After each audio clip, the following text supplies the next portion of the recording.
Mari bersama kita berikan tepuk tangan yang terbaik buat Tuhan kita. Engkau layak terima segala pujian. Ku sembah Kau Tuhan, ku mengangkat tanganku. Selamanya Kau ajaib bagiku. Ku sembah Kau Tuhan, ku mengangkat wajahku. Selamanya Kau hebat bagiku. Ku sembah Kau Tuhan, ku mengangkat tanganku. Selamanya Kau ajaib bagiku. Ku sembah Kau Tuhan, ku mengangkat wajahku. Selamanya Kau hebat bagiku. Selamanya, selamanya Kau hebat bagiku. Selamanya Kau hebat bagiku.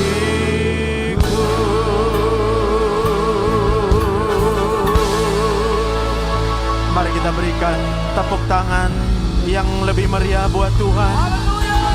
Haleluya, haleluya. Selama-lamanya Engkau tetap Allah kami, selama-lamanya.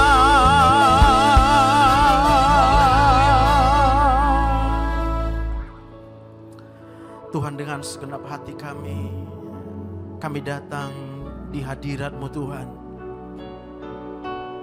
Kami mengakui dengan seluruh akal budi kami, kalau bukan karena Tuhan, kami tidak mungkin ada sebagaimana kami adanya saat ini Tuhan. Dengan segenap pikiran kami mengaku, benarlah Engkau satu-satunya Allah yang menjadi sumber daripada kehidupan kami.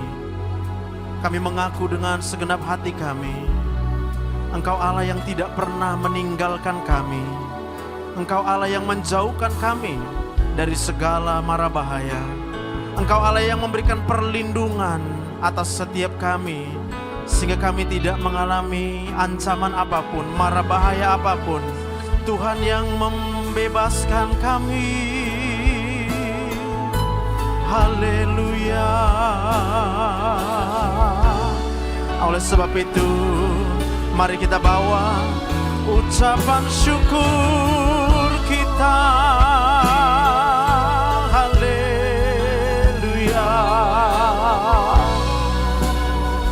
Kami bersyukur, terima kasih.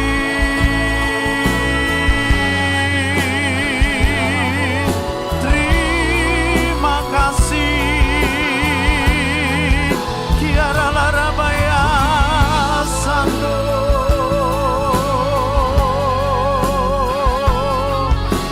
Betapa kami mengagumi kebesaran kasih-Mu Tuhan.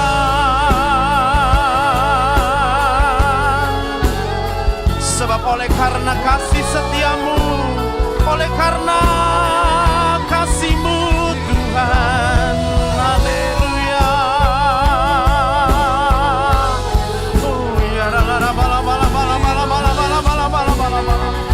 Segenap akal budi kami, segenap pikiran kami mengakui. Terima kasih Tuhan. Haleluya.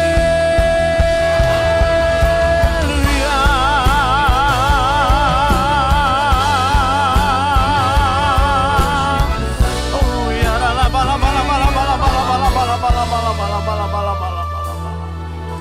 Terima kasih.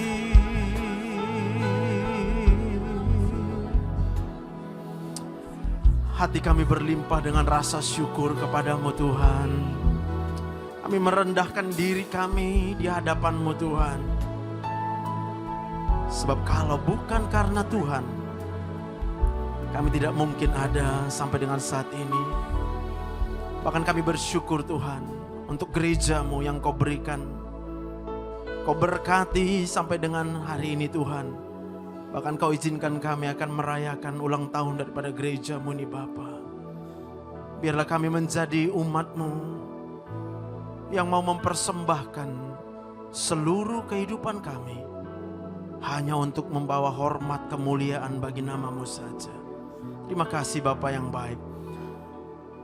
Saat ini kami memohon kepadamu Tuhan, kiranya Engkau berbicara bagi setiap kami. Berikan tuntunan-Mu bagi setiap kami Tuhan. Terima kasih Bapa yang baik, urapi kami dengan Roh Kudus-Mu. Di dalam nama Tuhan Yesus, semua kita yang siap diberkati Tuhan. Mari bersama-sama katakan, amin. Kita berikan tepuk tangan yang meriah buat Tuhan. Haleluya. Mari silakan duduk Bapak Ibu yang dikasihi Tuhan. Nah, shalom. Selamat hari Minggu. Apa kabarnya Bapak Ibu? Apa kabarnya Bapak Ibu? Haleluya. Puji Tuhan. Karena saya percaya kalau bukan karena Tuhan, kita tidak mungkin ada di tempat ini bersama-sama. Katakan amin. Nah, tema daripada gereja kita untuk bulan ini yaitu bagaimana kita saatnya untuk berubah. Dan berubah menjadi apa? Yaitu menjadi serupa dengan Kristus. Ini gambar saya ambil dari Instagram ya. Sebenarnya ini adalah kalau ada yang sudah pernah menonton itu film Inside Out ya. Inside Out yaitu bagaimana isi daripada pikiran manusia. Itu kemudian akan menentukan apa yang dia rasakan setiap hari. Lalu apa yang dia rasakan setiap hari itu kemudian akan dia keluarkan di dalam kehidupannya. Ya, jadi kalau gambar asli filmnya tentu nggak ada yang di tengah. Ini maka menarik buat saya ambil gambarnya itu karena ada gambar Yesus. Maka kalau kita mau mengalami perubahan hidup, saya percaya kalau bukan dari dalam pikiran kita ada Yesus di sana, maka tidak ada seorang pun yang sanggup. Kalau dengan mengandalkan kekuatan kita, kalau dengan mengandalkan pikiran kita, perasaan kita nggak bisa menjadi seperti Yesus. Dan saya berdoa hari ini kita boleh menyadari bahwa untuk berubah menjadi seperti Yesus dalam kehidupan kita hari lepas hari itu adalah suatu hal yang mungkin. Dan kenapa itu dimungkinkan itu hanya karena kasih karunia, karena anugerah Tuhan Yesus. Kita berikan tepuk tangan yang meriah buat Tuhan. Haleluya. Roma 12 ayat 2. Janganlah kamu menjadi serupa dengan dunia ini, tetapi berubahlah oleh pembaharuan budimu. Sehingga kamu dapat membedakan manakah kehendak Allah, apa yang baik, yang berkenan kepada Allah dan yang sempurna. Catat di sana berubah oleh pembaharuan budi. Nanti kita lihat di mana yang dimaksud dengan budi. Lalu Filipi 2 ayat 5, hendaklah kamu dalam hidupmu bersama menaruh pikiran dan perasaan yang terdapat juga dalam Kristus Yesus. Semua kita pasti punya pikiran. Semua kita punya perasaan, katakan amin. Dan semua kita sama-sama percaya itu adalah ciptaan Tuhan. Amin. Apa yang ada di dalam diri saya, apa yang ada di dalam diri Bapak Ibu sekalian, itu adalah ciptaan daripada Tuhan. Nah, kalau ayat ini kemudian menyatakan bahwa untuk kita bisa berubah menjadi pribadi yang seperti Kristus, maka itu diawali dengan pembaharuan budi. Supaya apa? Supaya oleh pembaharuan budi tersebut kita kemudian memiliki pikiran dan perasaan yang dimiliki oleh Kristus Yesus. Coba kalau kita tiap hari menjalani hidup, seringnya kita pakai perasaan apa? Perasaan diri sendiri kadang ya. Ketika kita disakiti, kita bilang wajarlah sakit hati. Ketika kita dapat masalah dan persoalan pasti kita katakan, ya aku stres nih. Sebab apa? Sebab masalahku berat. Tapi coba lihat ketika Yesus ada di dunia ini, persoalan apapun yang datang ke dalam hidupnya, Yesus tenang-tenang saja. Yesus menjalani hidup seakan-akan semuanya pasti akan baik-baik saja. Dan memang dia buktikan bahwa apapun yang datang dalam kehidupannya, itu kemudian diselesaikan. Yang sakit datang sama Tuhan Yesus, sembuh. Yang berbeban berat datang sama Tuhan Yesus, memperoleh kelegaan. Bahkan Yesus sendiri berkata, marilah kamu, hai yang letih lesu dan berbeban berat. Datang sama aku, kata Tuhan Yesus, aku akan memberikan kelegaan kepadamu. Nah, berapa banyak di antara kita sering kali mengalami yang namanya beban pikiran yang berat. Dan hari ini kita sama-sama tahu dulu, sama-sama percaya. Siapapun yang datang pada Yesus, Tuhan Yesus akan memberikan kelegaan, kekuatan, penghiburan, tepuk tangan buat Tuhan. Itu dia. Walau ku harus berjalan dalam lembah kekelaman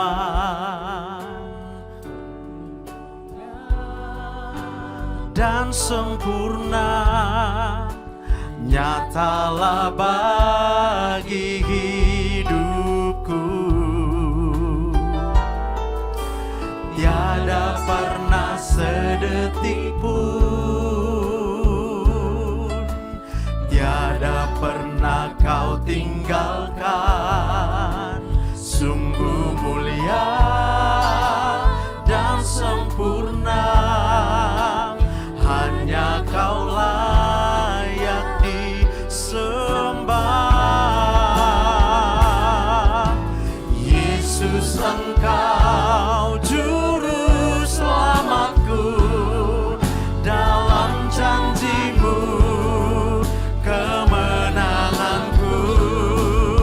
Selamanya kan ku nyatakan besar setiamu Tuhan di hidupku.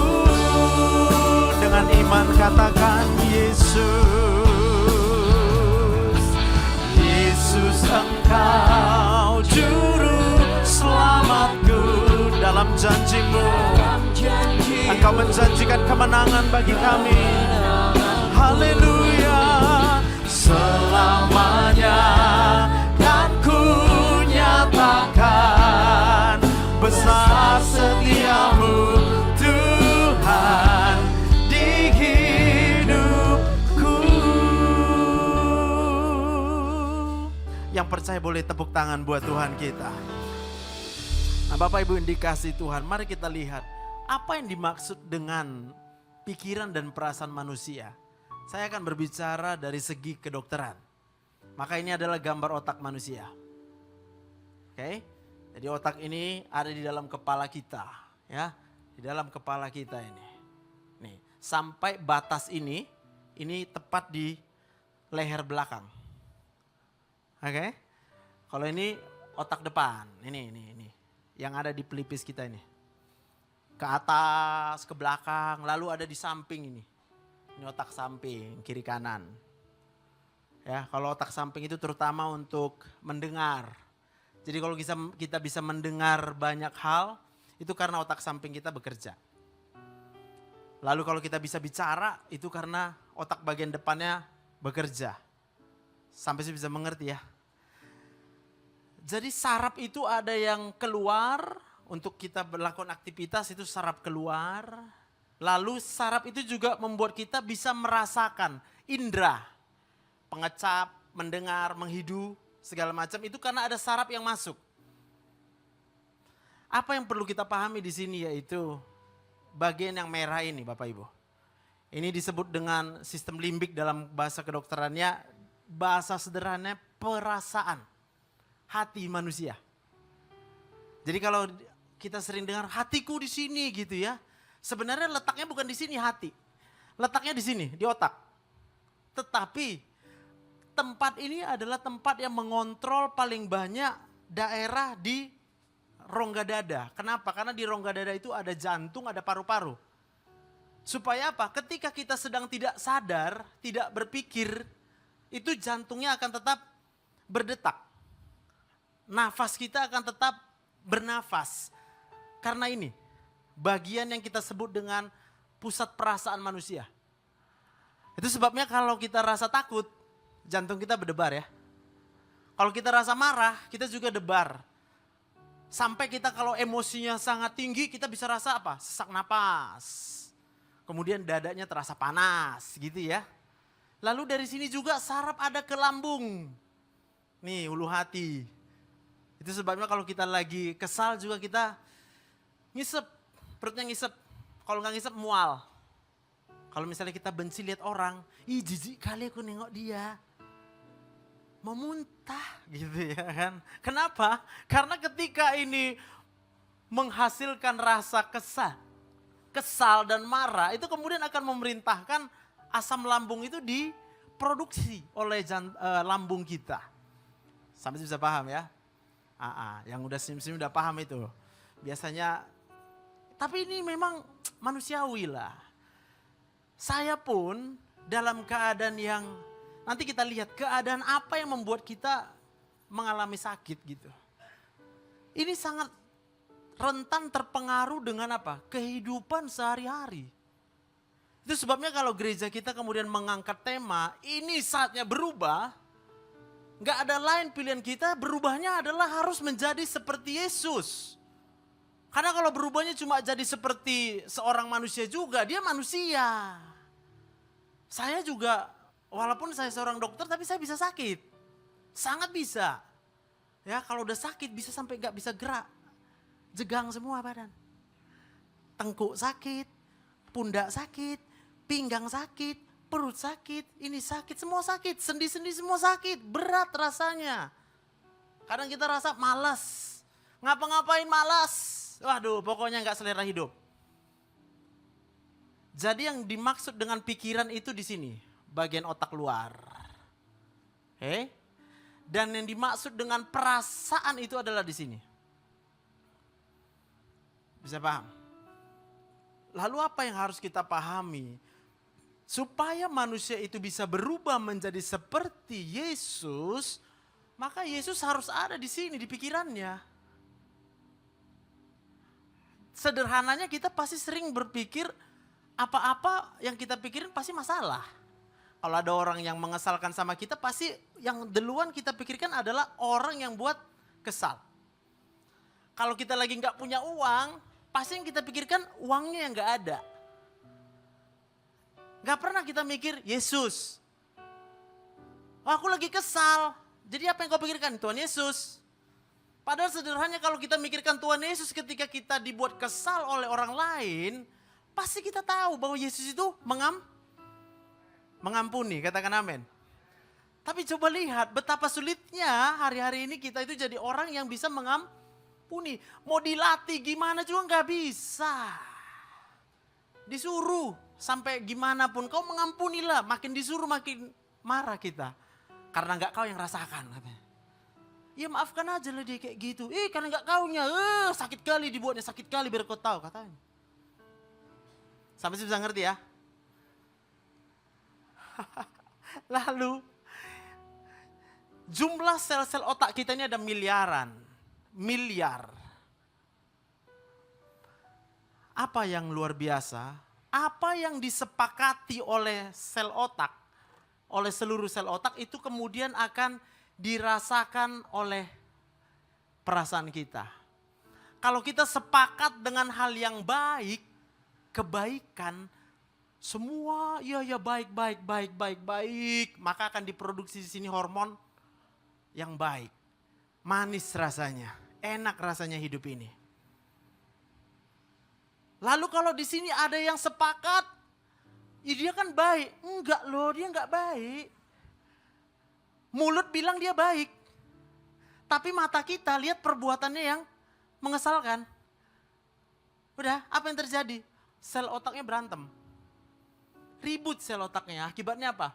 Yang diproduksi hormon stres.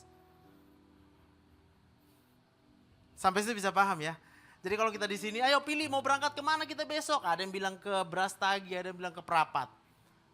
Satu orang aja yang pengennya cuma ke Brastagi, ini bisa buat ribut semua. Nanti dia pengaruhi, nggak enak lo ke Prapat itu, nggak enak. Aku udah kesana, nggak enak tahu. Lalu yang udah sepakat, maksud kau apa? Aku juga belum pernah ke situ, segala macam. Maka dalam kehidupan kita sehari-hari, kalau terdapat ketidaksepakatan, itulah yang akan menimbulkan keributan. Contoh ya, antara suami dan istri ya, Kak ya. Kalau udah nggak bisa sepakat antara suami dan istri, pasti ribut. Nanti kita lihat gimana caranya supaya bisa jadi sepakat. Oke? Intinya, kalau kita berharap sama manusia, bahwa manusia itu baik, jawabannya pasti tidak mungkin.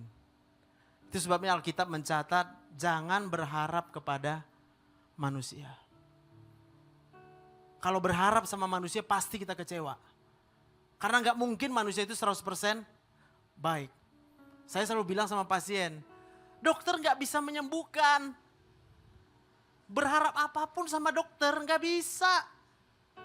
Faktanya juga begitu, kita belajar 12 tahun di kedokteran, nggak ada obat yang 100% bisa menyembuhkan.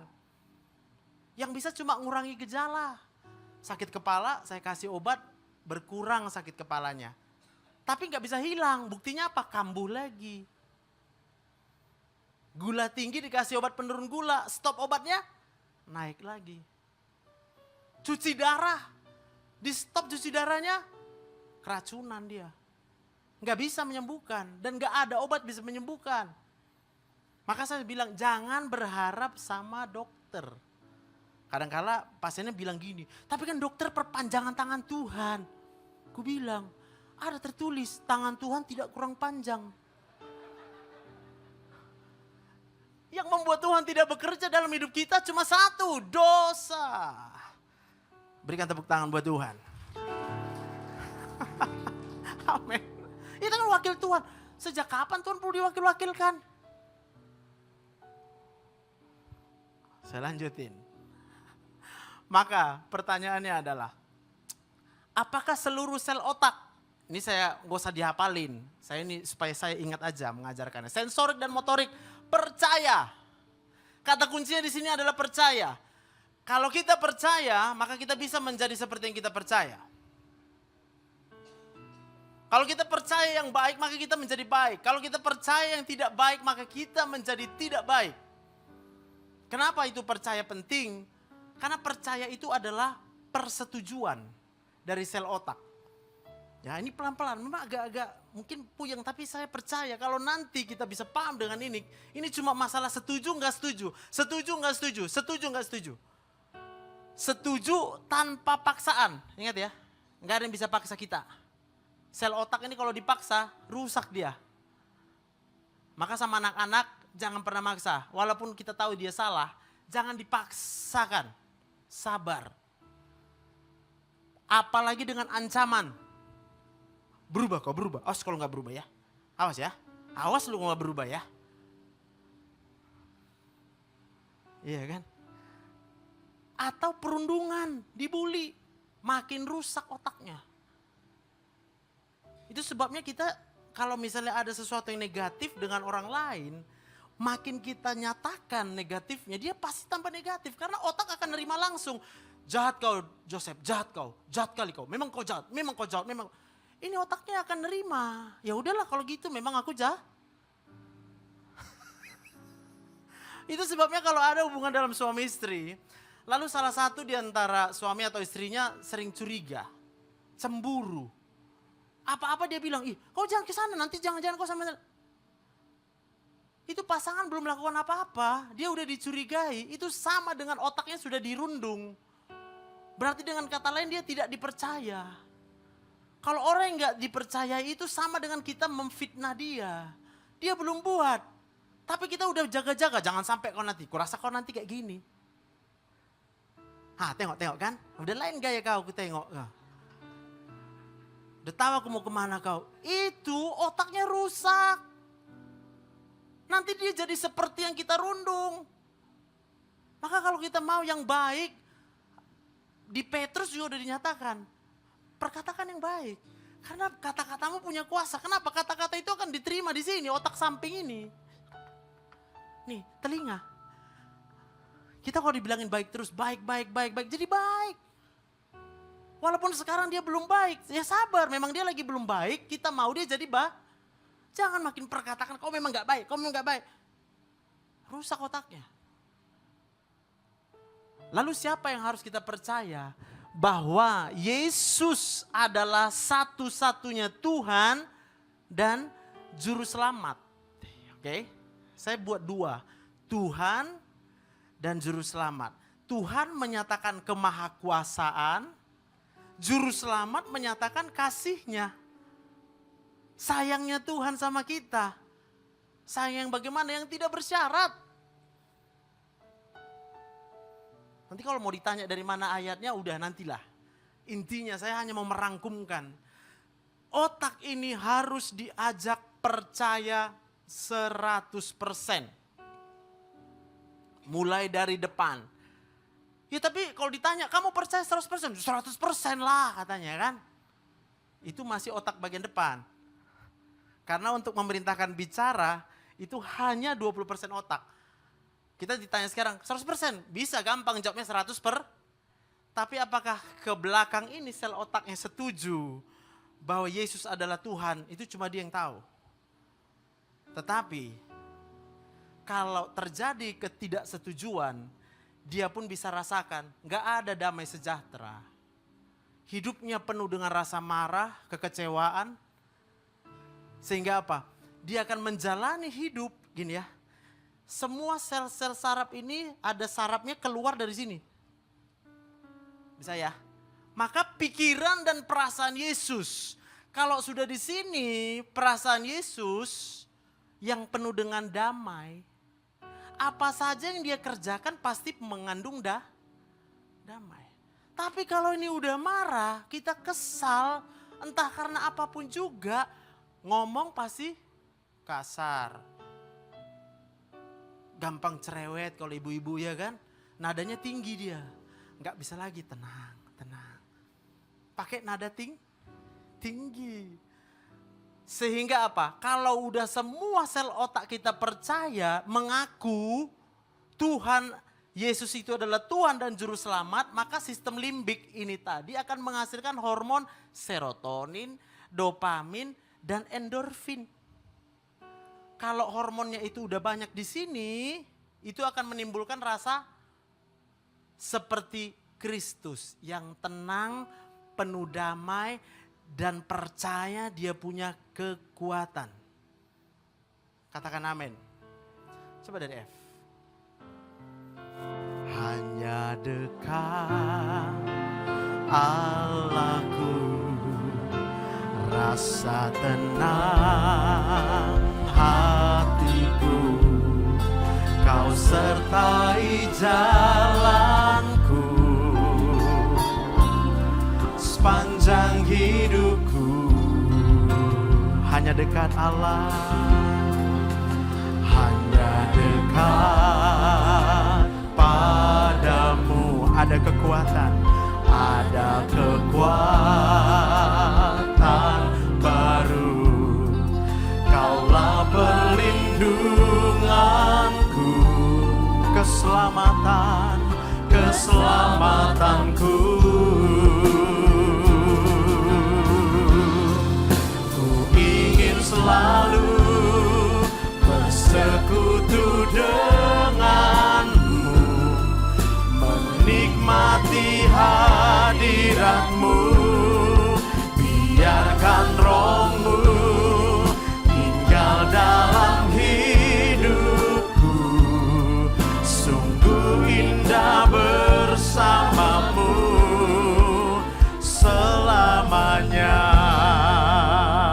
Boleh tampilkan gambar yang tadi.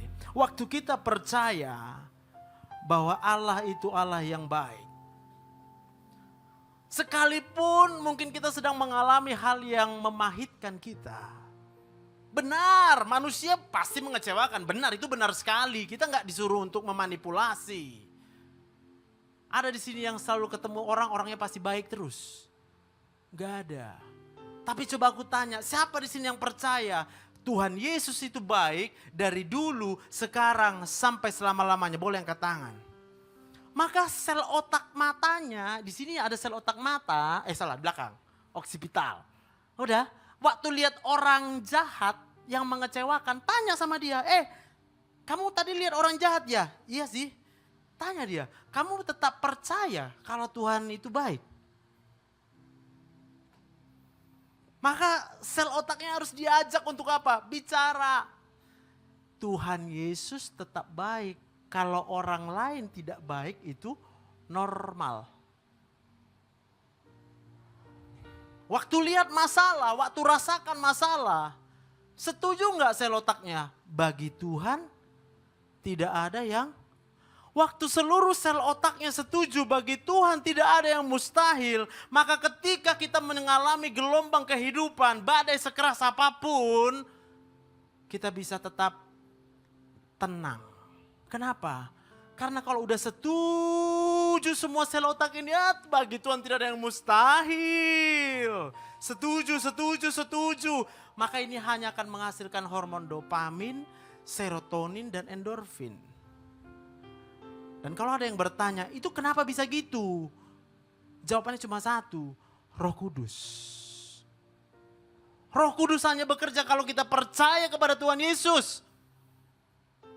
Roh Kudus hanya bekerja kalau kita menerima Tuhan Yesus itu sebagai Tuhan dan Juru Selamat.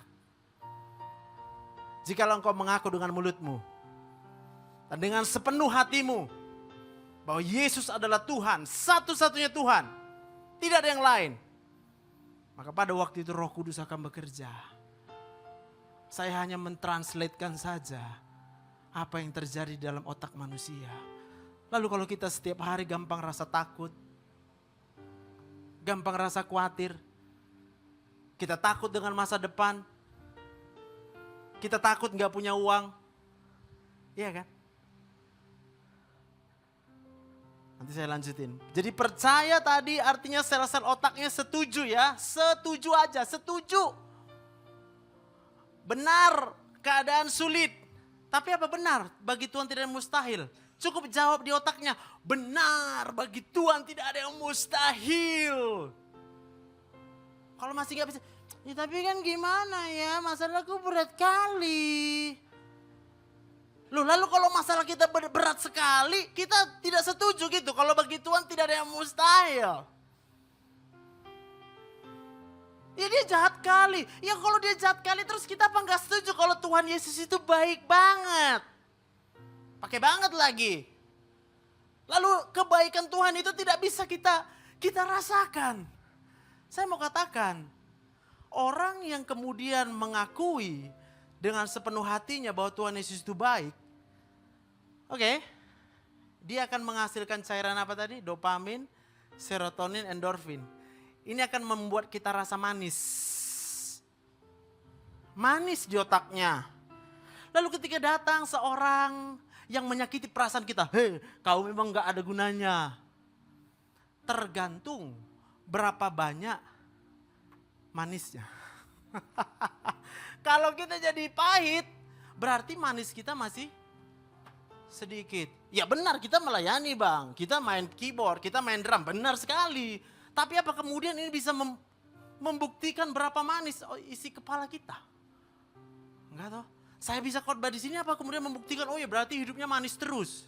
Enggak. Ini persoalan ketika kita berjalan bersama dengan Tuhan 24 jam dalam sehari. 7 hari dalam seminggu. Kalau ada banyak ibadah-ibadah yang kita ikuti itu untuk menolong kita. Membantu kita. Untuk apa? Supaya kita terus diingatkan, otak. Iya benar dunia ini memang udah sakit. Semua tenang aja. Bagi Tuhan tidak ada yang. Tepuk tangan buat Tuhan. Gak usah takut dengan masa depan. Mana lebih besar masa depan atau Tuhan Yesus? Iya kan? Kalau ditanya tahu jawabnya Tuhan Yesus kan? Pulang dari sini nanti kayak mana masa depanku ya? Lemas. Ada rupanya atasan yang baik. Bos ada yang baik. Bos kita. Bos kita ada yang baik. Ada? Enggak ada. Kalau semua bos sudah pasti menekan kita. Tapi apa kemudian tekanan itu lebih besar daripada cinta Tuhan buatmu? Apakah hidupmu ditentukan oleh atasanmu yang gak punya perasaan itu? Kalau saya mengingat begini, kalau ada atasanku kejam, cuma satu kesimpulannya. Dia kurang manis dia. Sehingga perilakunya gak bisa manis lagi. Ngomongnya pahit, kelakuannya menyakitkan. Tapi kalau orang udah bahagia, semua yang dia kerjakan pasti akan membahagiakan. Dan orang kalau bahagianya banyak, apapun yang terjadi dalam hidupnya, itu tidak mungkin melebihi kuasa kebaikan Tuhan kita Yesus Kristus. Tepuk tangan buat Tuhan. Haleluya. Amin. Mulai hari ini sel otak harus diajar. Ya. Dibujuk, jangan dimarahin. Jangan dimarahin, Pak. Saya berjuang setiap hari supaya enggak marah-marah. Saya berjuang. Entah siapapun yang kujumpai, aku berjuang untuk tidak marah. Maka ketika sesuatu yang tidak cocok dengan apa dalam pikiran kita, apa yang saya lakukan? Saya bersyukur dulu sama Tuhan. Caranya gimana? Saya tarik napas dalam-dalam. Supaya apa? Supaya otakku ingat lagi. Joseph, nafas yang kau tarik itu oksigen. Oksigen itu dari Tuhan. Gak bisa ada oksigen kalau gak ada matahari. Pernah kau bayangkan matahari gak terbit? Joseph gitu. Lalu hatiku akan kembali merasa iya Tuhan. Kita jadi tenang lagi. Lalu ketika lihat orang salah, kalau belum mampu ngomong yang bagus, kita bagus diam dulu. Tapi kalau hati kita sudah penuh dengan damai sejahtera, kita datang kepada dia dan berkata, saya tahu bebanmu berat. Saya tahu kamu banyak masalah, sehingga kamu buat seperti itu sama saya. Ketemu orang ugal-ugalan di jalan, saya tahu kamu mungkin lagi kebelet. Ya udah lain kali kamu hati-hati ya. Amin. Supaya apa? Supaya orang melihat Yesus di dalam hidup kita. Siapa Yesus? Dia yang mengampuni kita. Ketika kita berbuat salah, Yesus tidak datang ke dunia untuk menghakimi. Dia datang untuk mengobati, menyembuhkan kita. Dia menolong kita. Bahkan kalau dilihat di Alkitab, Yesus tidak tertarik dengan orang benar. Yesus tertarik dengan orang berdosa. Dia malah datang ke rumah Zakeus. Oh, lihat tuh dia datang ke rumah orang berdosa. Tuhan Yesus cuma bilang, aku memang datang ke dunia ini untuk orang yang sakit. Apapun keadaan kita saat ini, percayakah kita dengan sepenuh hati kita? Kalau otak kita percaya bahwa Yesus itu Maha Pengampun, Maha Pemaaf, Maha Pengasih, maka hati kita akan dipenuhi dengan rasa maaf. Begitu banyaknya rasa maaf, sehingga apa? Kita akan memaafkan semua orang. Apa yang bisa kita lakukan buat dia? Kita kasihi dia. Karena Yesus berkata, kasihilah musuhmu. Karena Yesus berkata, kalahkanlah kejahatan dengan kebaikan. Amin. Lalu apa yang aku percaya dari hal ini? Bagi orang yang beriman, bagi Tuhan tidak ada yang mustahil. Tuhan akan mengerjakan mujizatnya.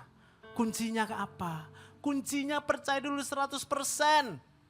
Dari mana kita tahu percaya 100%? Waktu hati kita tenang. Tapi kalau kita lagi gusar, kita lagi kacau pikirannya, semua doa kita harap apa? Tuhan tidak akan mengerjakan mujizatnya. Di mana? Di Nazaret. Kenapa? Ditolak dia di sana. Kenapa ditolak? Karena nggak percaya. Mana mungkin dia Tuhan?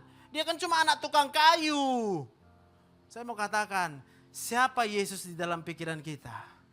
Kalau Yesus yang kita percaya itu adalah Yesus sebagai Tuhan dan Juru Selamat, hati kita akan tenang, sukacita, damai sejahtera. Tuhan mengerjakan mujizatnya yang ajaib. Tepuk tangan buat Tuhan kita. Yesus, Engkau Juru Selamatku, dalam janji-Mu kemenanganku, selamanya kan ku nyatakan besar setiamu Tuhan di hidupku.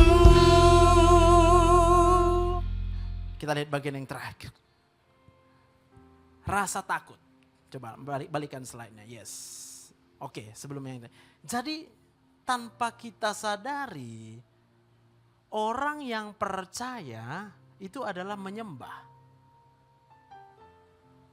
Kapan kita menyembah Tuhan? Waktu kita mengakui Dia adalah Tuhan. Ketika keadaan sulit, tapi otak kita tetap mengakui, bagi Tuhan tidak ada mustahil. Ketika kita disakiti, kita tetap mengakui bahwa kita pun terlebih dahulu sudah berdosa dan Dia sudah mati di kayu salib. Untuk apa? Mengampuni dosa kita. Apa ada kita yang merasa layak kita diampuni? Lalu kalau kita sudah merasa betapa besarnya pengampunan Tuhan itu, kita akui sebelum kita minta maaf sama Tuhan, Tuhan sudah mengampuni kita. Lalu apa ada dalam pikiran kita? Oh, kalau dia belum minta maaf sama aku gak mau maafkan dia dong. Saya mau katakan, kalau hari ini kita belum bisa mengampuni, gak apa-apa, masih hidup. Aku cuma mau bilang, mari sel otaknya diajak tiap hari. Maukah kita mengakui bahwa Tuhan Yesus sudah mati di kayu salib ketika kita masih berbuat dosa. Tuhan Yesus sudah mati di kayu salib mengampuni kita ketika kita belum minta ampun sama Tuhan. Sebab pengampunan itu hanya berbicara tentang kasih karunia, bukan karena perbuatan kita. Kita cuma perlu percaya. Waktu dengan segenap hati kita tiap hari, Tuhan aku percaya kayu salib-Mu adalah bukti Engkau mengampuniku. Terima kasih Tuhan untuk kayu salib itu. Terima kasih untuk pengorbanan-Mu di kayu salib. Apa yang terjadi? Maka sistem limbik kita akan menghasilkan hormon dopamin, serotonin, dan endorfin. Sebegitu manisnya perasaan kita dengan percaya kepada pengorbanan Tuhan Yesus, kita tidak bisa dipahitkan oleh perbuatan orang yang jahat terhadap kita. Mungkin suami kita, gak apa-apa. Bu, mulai hari ini Ibu bersyukur dulu sama Tuhan. Bersyukur dua hal. Bersyukur karena masih hidup, bersyukur karena dosa kita sudah diampuni oleh Tuhan. Setiap hari. Sampai kita tanpa sadar, bukan dengan kekuatan kita, kita sudah mengampuni suami kita. Katakan amin. Ibu-ibu aja. Kalau yang suami bertobat. Suami-suami juga kayak gitu. 1 Petrus 3 ayat yang ke-7. Hai suami-suami, hiduplah dengan bijaksana seperti kepada istrimu yang kaum yang lemah. Kaum yang lemah. Kalau kaum yang lemah diapain, Pak? Dilembutin, walaupun dia cerewet gak apa-apa, gak apa-apa. Memang kalau dunia bilang istri itu sebagai apa? Kaum yang terkuat di muka bumi, iya kan? Ya kan kalau perempuan gitu, lampu tangan ke kiri, dia belok ke kanan itu. Coba kita dimarahin balik kita. Di sini gak ada yang ngaku. Sampai sih bisa paham maksudku. Maka semua doamu Pak akan dijawab oleh Tuhan. Kalau mengandalkan kekuatan kita, mana bisa kita baik-baik sama perempuan yang cerewet? Mana bisa? Bu, Ibu gak akan mungkin bisa tunduk sama suami, Bu. Dipaksa-paksa tunduk, Bu. Rusak otaknya nanti. Rusak, depresi, anxiety, asam lambung gak sembuh-sembuh. Cuma kenapa? Karena dipaksa nunduk sama suami. Iya. Kamu beginilah. Iya. Katanya harus tunduk. Siapa yang bilang itu? Pendeta di gereja katanya harus tunduk. Aku mau bilang kalau kita tunduk karena diperintah tunduk, itu hanya menghasilkan hormon stres di sini. Namanya terpaksa.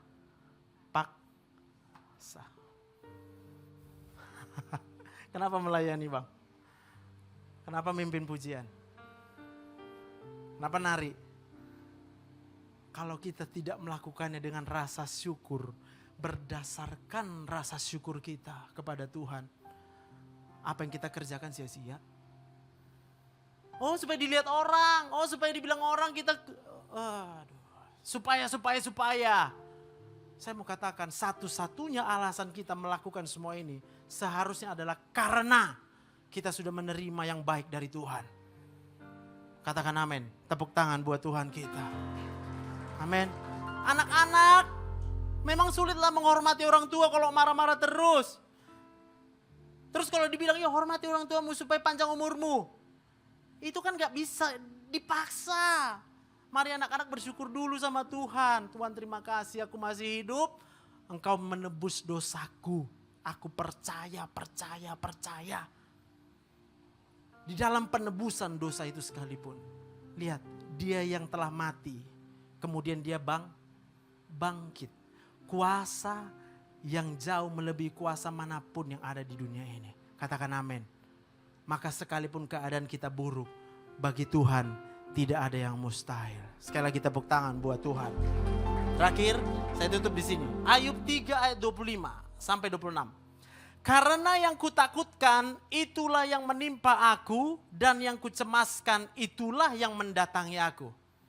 Kita takut gak punya uang, jadi gak punya uang. Kita takut masa depan, jadi gak ada masa depan. Kita takut sama suami, takut gitu. Takut sama istri, takut gitu. Udah, rasakan sendiri, menderita. Takutlah kaya. Takutlah akan Tuhan. Kuasa Tuhan akan dinyatakan, kebaikan Tuhan akan dinyatakan. Mari kita bangkit berdiri semuanya. Dari Eza. Bagi Tuhan tak ada yang mustahil. Bagi Tuhan tak ada yang tak mungkin. Mujizatnya disediakan bagiku. Ku diangkat dan dipulihkan. Ku diangkat dan dipulihkan, ya ku diangkat dan dipulihkannya.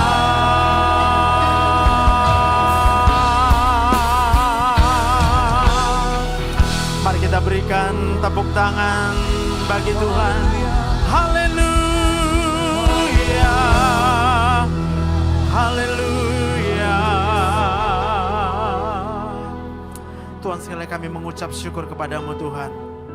Kami percaya dengan segenap hati kami, kalau ini adalah waktunya kami berubah.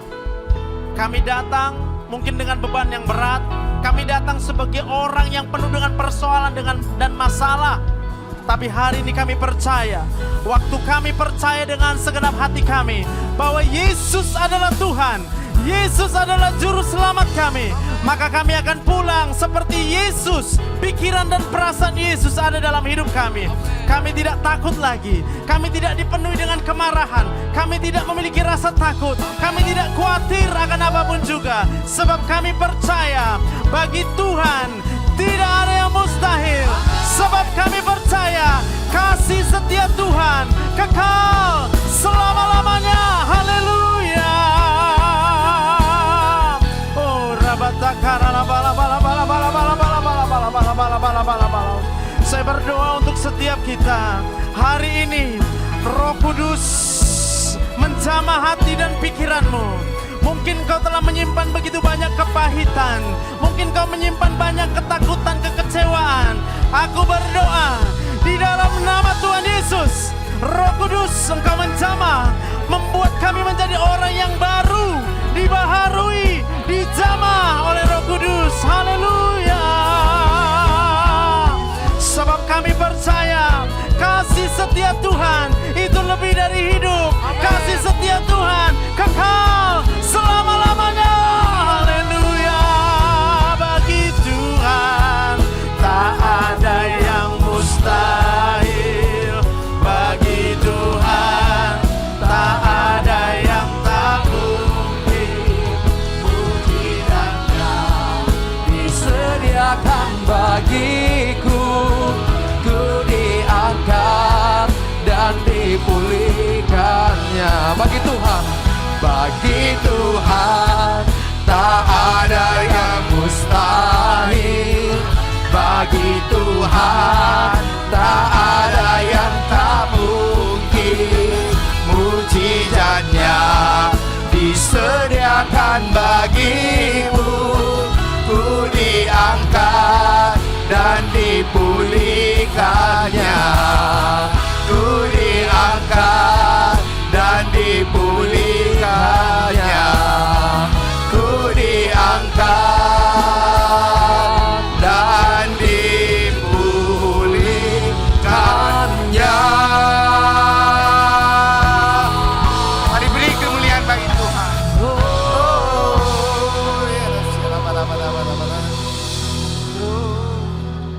Sekali lagi terima kasih Tuhan, terima kasih. Terima kasih pada kesempatan yang Kau berikan kami sekali lagi di tempat ini Tuhan, di mana kami bisa mendengarkan firman-Mu yang disampaikan oleh hamba-Mu Dr. Joseph.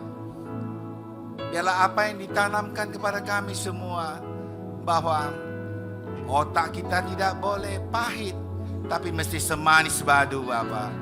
Terima kasih Tuhan. Dan kami tahu, biarlah Roh Kudus datang kepada kami semua Tuhan, bersemayam di dalam diri kami, supaya yang sakit disembuhkan, yang miskin diperkaya, amen. Yang pahit dimaniskan, yang susah disenangkan, bahkan yang bermasalah diberikan solusi di dalam nama Tuhan Yesus. Karena Engkau membebaskan yang terikat dan menyembuhkan yang sakit. Terima kasih Tuhan, terima kasih. Ya Bapa, saat ini tidak lupa kami mengangkat doa kami untuk gembala pembina kami yang ada di tempat ini, Bapak Pendeta Bambang Yonan, Bapak Pembina, Bapak Gembala kami yaitu Bapak Edi Praitno, serta kedua asosiat pastor kami, Bapak Jan Selasa dan Bapak Joshua Ginting, serta koordinator kami yang ada di tempat ini yaitu Bapak Arman Adelin Tuhan. Berkatilah mereka, berkatilah keluarga mereka dan pelayanan mereka Tuhan. Biarlah mereka bisa memberi lebih dan lebih lagi, berjalan dalam tuntunan-Mu Tuhan, supaya gereja kita makin diberkati di dalam nama Yesus Kristus. Ya Tuhan, pada saat ini kami mengarahkan kami kepada Yerusalem. Diberkati oleh Yerusalem. Kami tahu apabila kami mencintai Yerusalem, maka Engkau akan memberkati kami semua Tuhan. Diberkatilah tembok-tembok Yerusalem. Biarlah berkat-berkat daripada Yerusalem mengalir kepada bangsa-bangsa bahkan sampai ke Indonesia. Terima kasih Tuhan, terima kasih.